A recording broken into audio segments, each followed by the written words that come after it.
Hi friends, very good evening. So let me show you one video.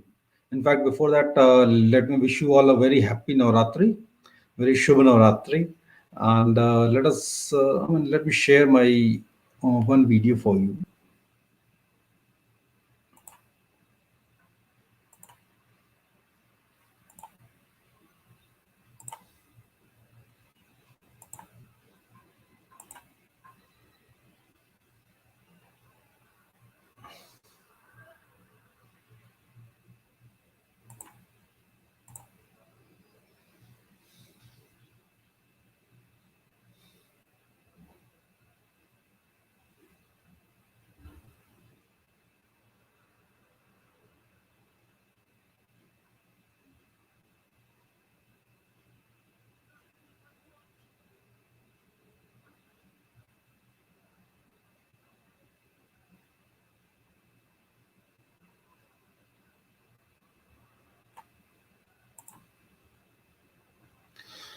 So basically, see what was we seeing in that video was one turkey which had taken responsibility for getting all the truckies cross the road safely. Until then, he had blocked the entire traffic. And believe me, when I wished you happy Navratri, I just realized ki, no, in our Indian mythology, or say in the ancient India, no, there was a very good concept of servant leadership. In fact, you see any of the gods, any of no kings or say sages, they were all there to serve people. A king was never king for himself; he was the king to serve his subjects. God used to serve people. Sages used to serve people. They used to impart the knowledge. So, the servant leadership has been the core of our civilization, in fact. And when we talk about leadership, believe me, the servant leadership becomes the heart of leadership. If we aspire to be a good leader, if we aspire to be a great leader, believe me, it will come only by serving people.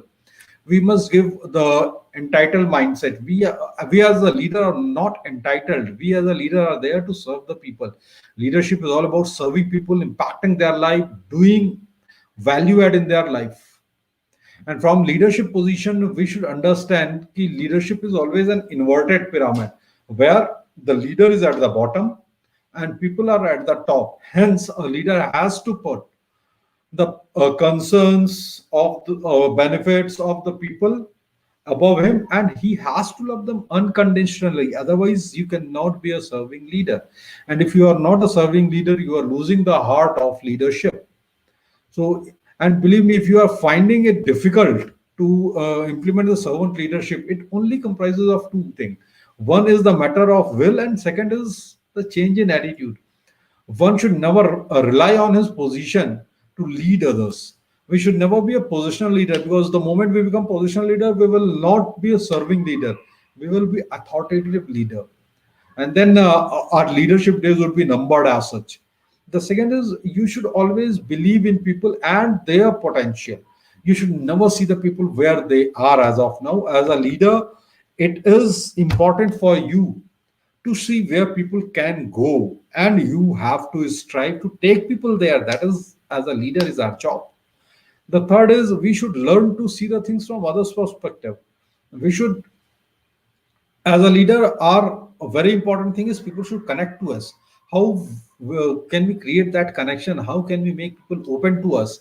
That is by seeing the things from their own perspective rather than seeing the things from leaders perspective. If we go see what people uh, uh, think about the problem, or what hardship they are facing, where they need the growth path, probably we can guide them better.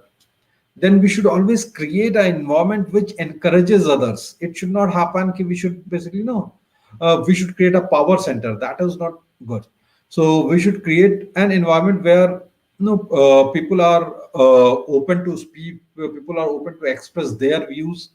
And then we should measure our success by the success of the people whom we are leading. Believe me, a leader is as good as his team. So if you might be a phenomenal achiever, you might be a pretty no a good achiever, very highly successful. But if your team is moderate, you are a moderate person. That's it. I mean, you are a moderate leader, not a moderate person. You are a moderate leader, and that is the full stop. There is, I mean, you cannot add कि boss मेरी team ऐसे करती तो वो अच्छा कर सकती थी boss. That is your job to lead your team. Then let us see from history the people who have exhibited the servant leadership, and we have basically we remember them even today. George Washington was one, Mahatma Gandhi was one. In fact, one quote of Mahatma Gandhi is, the best way to find yourself is to lose yourself in service of others. Nelson Mandela, and he had uttered that famous line, I stand here before you not as a prophet but as a humble servant of you, the people. I mean, marvelous line what he had spoken basically. No, and all these people had one thing in common. They were all transformational leaders. They were basically transforming people. They were transforming their lives, and they have touched their lives, and they changed it very beautifully. Their values were transferred to others. Their works of service not only helped others but became model for others to emulate. Okay, so so how we can serve people better? Again, no, we can ask few questions to ourselves to evaluate are we on a path of serving people, or we are only trying to be a leader without a serving heart. And if we are that kind of leader, then probably, I mean, only God knows what would be happening to our leadership. So, Jyoti will cover the first question, what we should ask to ourselves, and then I'll come for second one. So, hello everyone, happy Navratri. So, as we are talking about the leadership, the main character of the main characteristic of leadership is serving people. So, it is the heart of leadership. So, when we need to serve people, we need to ask few questions which can help us to serve people in a better way. So, the first question we can ask to people, that is the value addition question, like what can I do for people to keep them to help them succeed. So here a very good line Helen Keller once said, that alone we do so little, together we can do so much. And this is very relatable in the leadership. So because servant leaders, they always define other success as their own success. Their focus is on helping others to succeed. The best way to do this is by adding values to people. Now how can they add values to people? How they know that how, in which way I can help? So for that, as a leader, it's our responsibility to ask people the question about whatever situation or whatever things are there. We should ask the question about them, and we should listen their answers also. And after listening their answers and knowing their what is their point of view, we should after that we should share our views on that, how we gonna help them. And whatever we are going to do with them, we always verify with people that I am going to do this. Please correct me if I am wrong, and am I going on a right path. And whatever I am doing this, whatever I am telling you to do, is it adding value to you, or it will is it helping you to succeed. So we should always ask the persons whom we are leading. So we should know that are we adding value to people's life or not. So that is a very important question. So next question Abhishek will ask. See, the most important question what we should ask to ourselves is, what our people need on daily basis, which may which they may not even ask to us. The best servant leaders anticipate what their people need from them. They are proactive in helping the people they lead. Too many leaders are found they have attitude. If my team member needs something, let him come to me, my door is always open. The better way is ki you go out of the open door to the people, connect to them, find what they are struggling with, find what their problem is, and no that way we can always help them better. We can always serve them better, in fact. And serving other always begins with the attitude, and then it becomes an action, in fact. And if we ask what others need and act on our finding every day, sorry, if we ask ourselves what are the other needs every day, and we act on those findings, serving others will soon become a habit. In fact, I was very fortunate to work with few managers who were following servant leadership. In fact, as I told you in long back also, uh, when I got into sales, I did not know what sales is all about. The only thing I knew is sales is a series of sales is basically one thing which makes our life. Sales is something which we do day in and day out. Beyond that, I never knew. So that is why I chose sales as a profession. Now, once I was struggling, in fact, my first assignment, I was struggling a lot. So my boss told, boss, let us go for a call.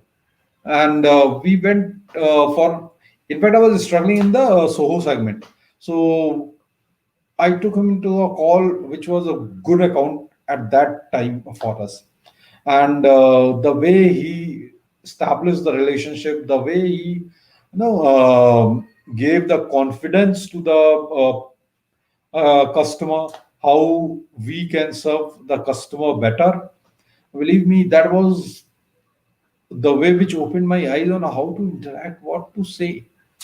And that from there, I picked up the sales as a profession, in fact. And had not he came along with me on that particular call on his own, probably, I mean, where I would have been, I don't know.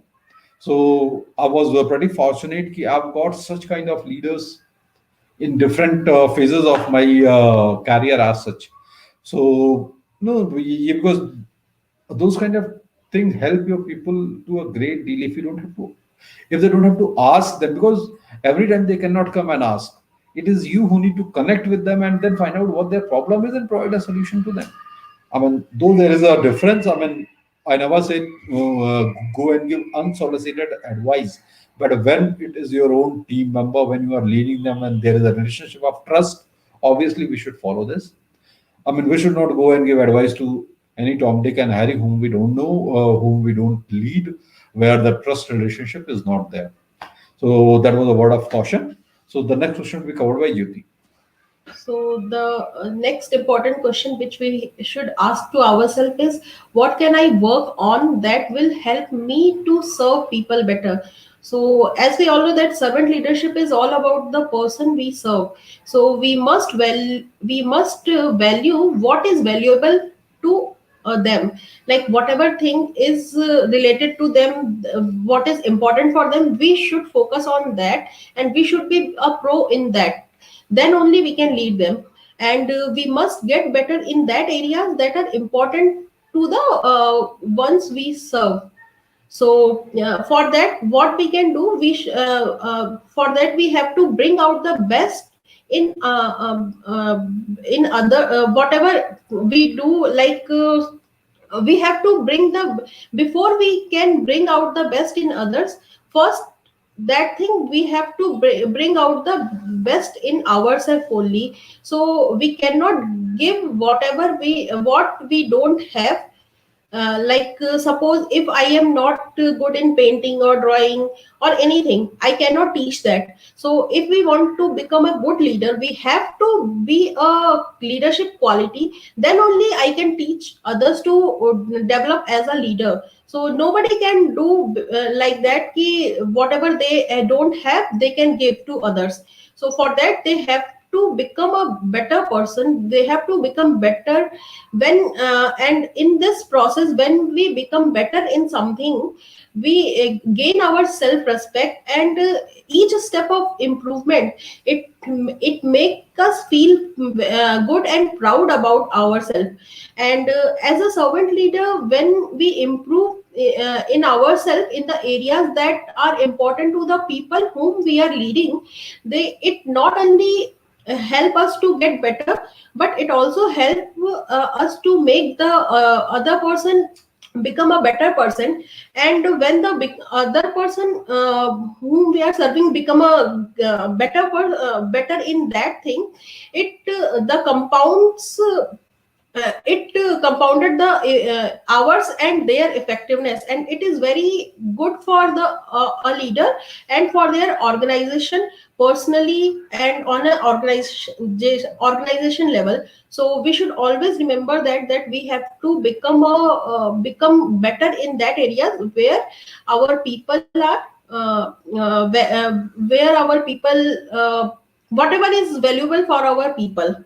So that's it. Oh, amazing line. In fact, you cannot give anything which you don't have. And we, believe me, a lot of time we try to do that. We basically try to give the things which we don't have. We give unsolicited advices to the people. We basically, try to teach the people what we have not learned. No, John C. Maxwell always says one thing. Whatever you have learned, you are teaching, that is good. But then you should always teach whatever you are learning also. Okay, so that your learning becomes effective and you can transfer it better to the other people.